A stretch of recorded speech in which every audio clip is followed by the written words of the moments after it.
In this lesson, I will be teaching my little sister how to avoid ruining her textbook. Okay, so today I'm going to be teaching my sister how to cover a textbook. And the first thing you have to do is get your supplies ready. You are going to need a textbook, a pair of scissors, Scotch tape, and a shopping bag of some sort. The first thing we are going to do is take apart the Trader Joe's shopping bag. So all we want to do is make it a flat piece of paper, kind of like wrapping paper. Here, do you want to try cutting this side? Right here? Uh-huh.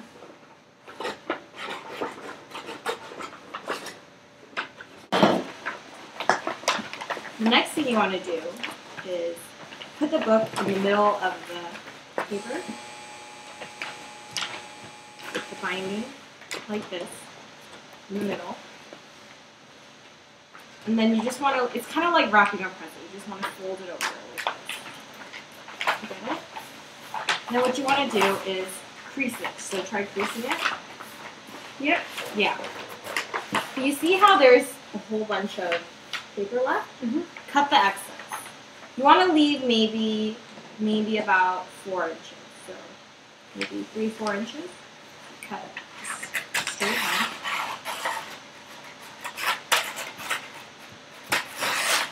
Then tuck it in, kind of like you were doing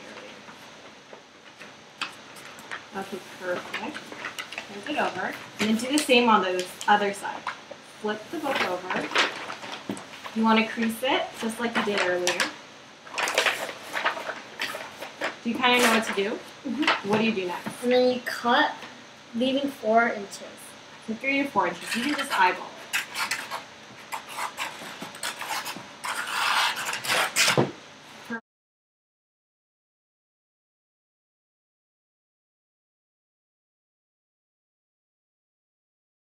Now that is how you wrap the textbook.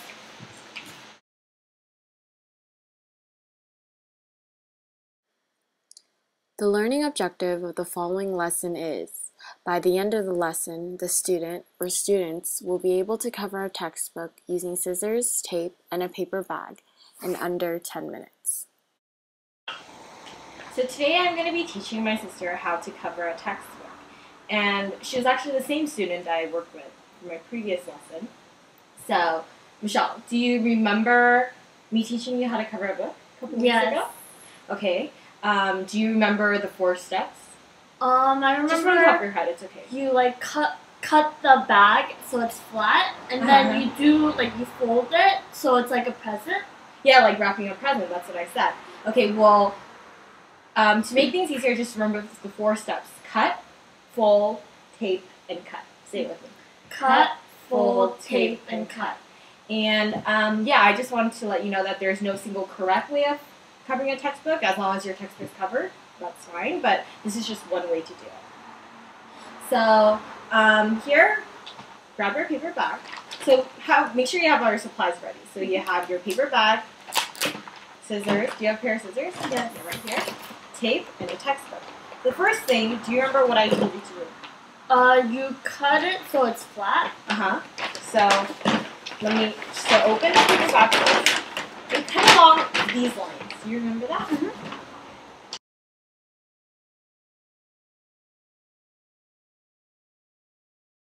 Okay, so are you done? Yes. Okay, so lay it out. Lay it out. Oh, we kind of don't have room here, but okay. And then do you remember what you do? You put the textbook, place it in the center like this. Perfect. And then fold it over.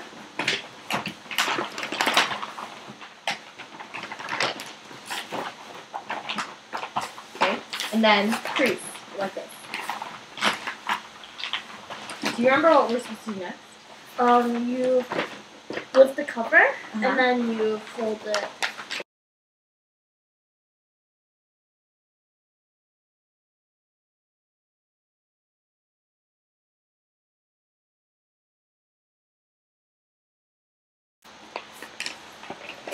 it's nice and tight.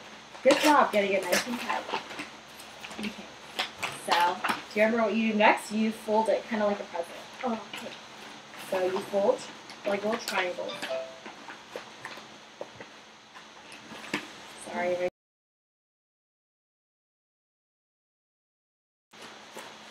Good. Okay, no. Don't cut the excess yet. You do that at the end. Perfect. And now, get the tape. Mm-hmm. Do you remember where to tape it? Only on the paper, not the book, so it doesn't damage it. Perfect. So do that for all 4 sides.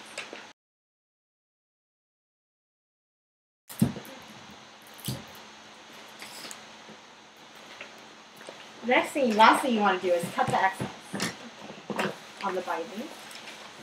The closer you get, the neater it is. So you don't want to get too close because you want every part to be covered.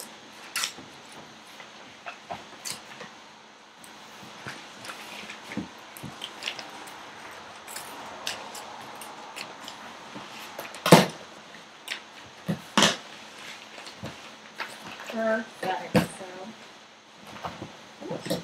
let me check your book. Here. It's a little bit. It'd be nicer if it was a little bit tighter, but great job. Now before we end, do you remember the 4 steps I told you? You cut, Mm-hmm. fold, Mm-hmm. and then do. Think about it. Okay. Cut, fold, tape, cut. Cut, fold, tape, cut. Okay. Try to remember that for next time. Okay. Okay. Do you have any questions? No.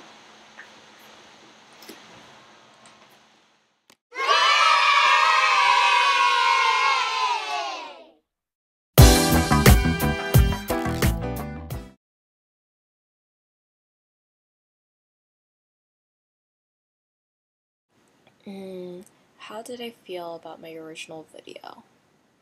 Well, in class, we examined a whole bunch of different learning theories related to thinking, development, motivation, and behavior. And basically, we learned that these theories allow us to explain and predict child behavior, and that the basic assumptions and instructional implications differ depending on the theory. All theories allow educators or aspiring teachers like us to draw inferences and make predictions about student performance and achievement. The original lesson video was obviously recorded before I had read about the different learning theories and before I had learned about Bloom's taxonomy. After rewatching the original video, after weeks of 518, I realized my lesson lacked effective instructional strategies like positive feedback and assessment. And as I was watching the video, there were so many moments when I thought to myself, oh, positive feedback would be perfect there. If only I had said good job. Or maybe I should have let my sister do something on her own.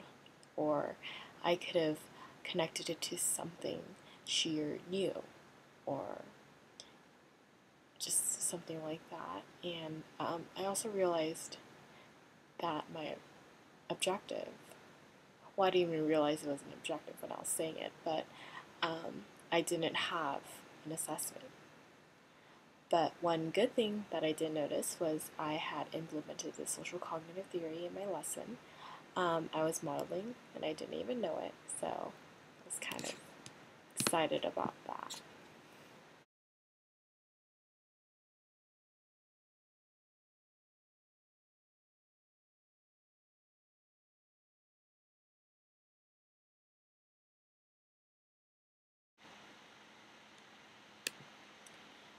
To improve my lesson in my redesign, I decided to incorporate 3 other learning theories. I incorporated behaviorism, constructivism, and cognitive theories of learning. So in addition to modeling, I incorporated positive reinforcements, which is from behaviorism. I provided my student with the opportunity to construct her own knowledge, which is from constructivism. And lastly, to ensure that my sister will actually remember the skill of covering a textbook in her long-term memory, I taught my sister 4 simple steps, which was from the social cognitive theory. I believe the theories and strategies I used were effective because in the end my sister was able to meet the lesson's objective. She was able to cover the textbook using the theory materials in under 10 minutes. And my entire lesson was based on constructivism. Constructivists argue learning should be primarily student-centered and student-directed, and they believe teachers should take from the knowledge and experiences that their students already have.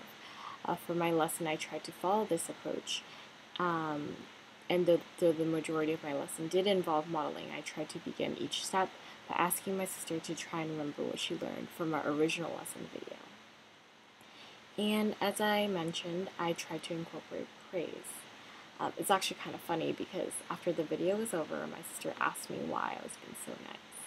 And she told me it was really weird. But in my lesson, I tried to give my sister just the right amount of feedback, enough to motivate her, but not too much because I didn't want to overwhelm her. But her comment about me being too nice made me wonder if I did overwhelm her with praise. But the only strategy that was obviously ineffective was when I tried to teach my sister the 4 steps, which were cut, fold, tape, and cut. I thought that shortening the steps to 4 words would make it easier for her to remember. But at the end of my lesson, as you saw, she couldn't remember the 4 steps, even though I'm pretty sure she could have covered the textbook right then and there. I don't blame her because I'm sure if you were to ask me the 4 steps a few days later, I probably wouldn't remember the 4 exact words, even though I would be able to cover a textbook. So it made me think that maybe the 4 steps weren't even needed in my lesson.